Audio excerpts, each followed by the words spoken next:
کمال یہ ہے کہ کعبہ شریف کا طواف کرو گے پچھلے گناہ معاف ہوں گے،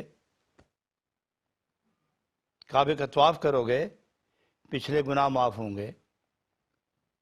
لیکن یہ ضمانت نہیں کہ تمہاری حفاظت شروع ہو گئی۔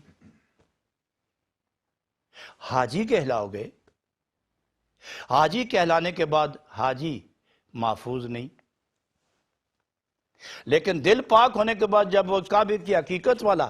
کعبے کی حقیقت کو رب العالمین سے قرب و نسبت کی کیفیت دینے والا وہ نور جب مومن کے دل پر گرتا ہے اور اس دل کو عرش اللہ بناتا ہے تو یہ مومن بھی ہے، ولی اللہ بھی ہے، محفوظ بھی ہے۔ تو جناب رومی اس طرح توجہ دلاتے ہیں کہ کعبے کا طواف کر کے پچھلے گناہ تو معاف ہوئے، آئندہ کی ضمانت تو نہیں ملی، اور اگر دل پاک ہو کے خدا کے ولی بن جاؤ تو پچھلے بھی معاف ہو گئے، دوستی بھی مل گئی، اور آئندہ حفاظت کی ضمانت بھی ہو گئی۔ اس لیے فرمایا کہ دل قبضے میں رکھو اور اللہ کی طرف متوجہ رہو۔ یہ آنکھ دل کے تابع ہے، یہ زبان دل کے تابع ہے، یہ ہاتھ دل کے تابع ہے، یہ قدم اس کی رفتار دل کے تابع ہے۔ گویا ریموٹ کنٹرول اندر ہے، وہ اگر ٹھیک ہو جائے تو سمت صحیح پہ چلنا آدمی شروع ہو جاتا ہے۔ تو گویا دل صاف ہے تو نظر پاک ہے،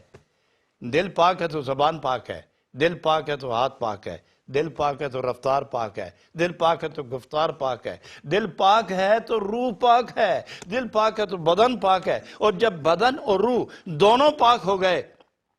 تو پھر صبح و شام نور کی برسات شروع ہو جاتی ہے۔ پھر وہ مومن بولتا ہے تو نیکی بولتا ہے، کھاتا ہے تو نیکی کھاتا ہے، سوتا ہے تو نیکی ہوتی ہے، اٹھتا ہے تو نیکی ہوتی ہے، اور سوچے تو نیکی سوچتا ہے، اور سنے تو نیکی سنتا ہے، دیکھے تو نیکی دیکھتا ہے، چلے تو نیکی کی طرف چلتا ہے۔ اور جن کے دل مردہ ہوتے ہیں اور گناہ ان پر حاوی ہوتے ہیں، وہ سوچیں بھی تو گناہ سوچتے ہیں،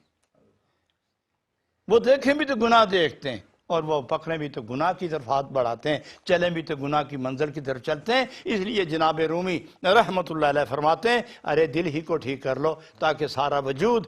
نیکیوں کے نور میں غرق ہو جائے، مستور ہو جائے، نیکیاں اس پر حاوی ہو جائیں۔ اللہ تعالیٰ توفیق دے